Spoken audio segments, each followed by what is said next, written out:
பத்திரிகையாளர் Felix Gerald கைது செய்யப்பட்டிருக்கிறார் வெள்ளிக்கிழமை. இதை பற்றி உங்களோட கருத்து என்ன சார்?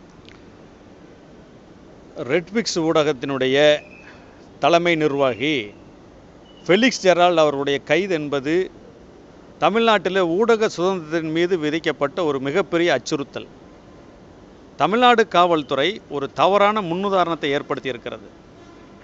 கடந்த காலங்களில் அஇஅதிமுக ஆட்சி காலத்தில் நக்கீரன் கோபால் அவர்கள் மீது இதே போல் ஒரு ஊடக சுதந்திரத்தின் மீது ஒரு வழக்கு தாக்கல் செய்யப்பட்டு அப்போது அன்றைய திமுக சார்ந்த எதிர்க்கட்சி தலைவர் ஐயா ஸ்டாலின் அவர்கள் கடுமையாக கண்டித்து அறிக்கை செய்ததோடு தன்னுடைய வழக்கறிஞர் படையை அனுப்பி கோபால் அவர்களுக்கு உதவி செய்தார். ஆனால் அதே போன்ற தாக்குதல் தற்போது அவர் முதல்வராக இருக்கும்போது அவர் தலைமையில் இயங்கக்கூடிய காவல்துறை தமிழ்நாட்டில் இதை செய்திருக்கிறது.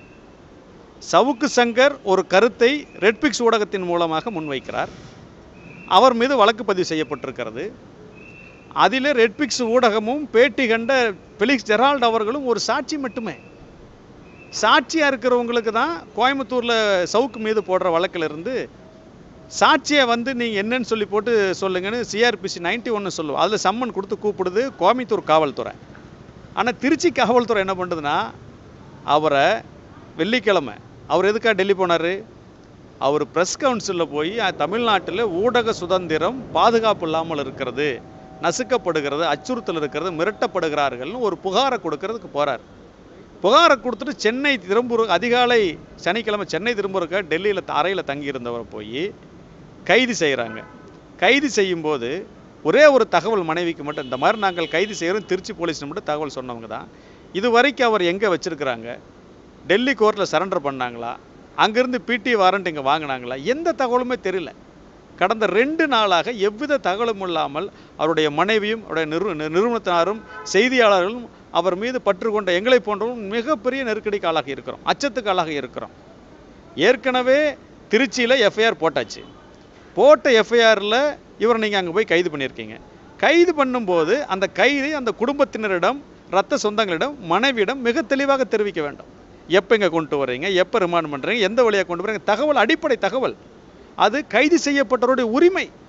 அந்த உரிமையை கூட காவல்துறை வழங்காமல் நாங்கள் எவ்வளவோ தூரம் ஃபோன் பண்ணி பார்த்து ட்ரை பண்ணி பார்த்து திருச்சியில் எல்லோரும் முகாமிட்டு காத்திருக்கிறோம்.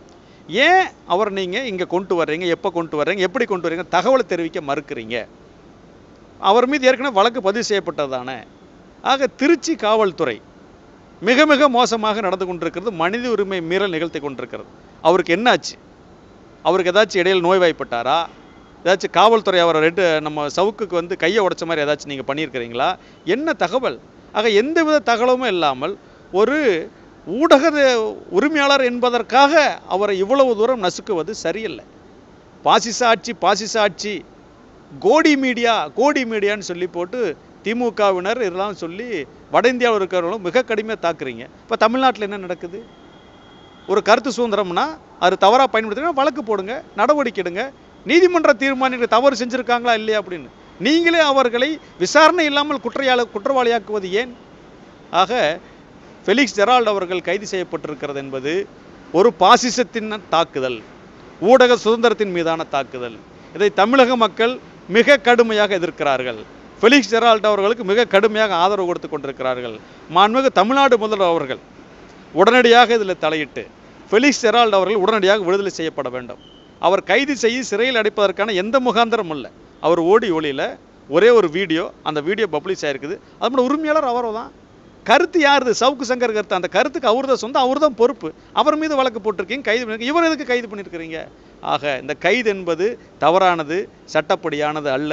உடனடியாக தமிழ்நாடு முதல்வர்கள் தலையிட்டு, உங்களுக்கு எழுத துறை இருக்குது, காவல்துறை நீங்கள் தான் வச்சுருக்கீங்க, அவரை உடனடியாக விடுதலை செய்ய வேண்டும் என்ற தமிழக விவசாயிகள் பாதுகாப்பு சங்கத்தின் சார்பில் நாங்கள் கேட்டுக்கொள்கிறோம்.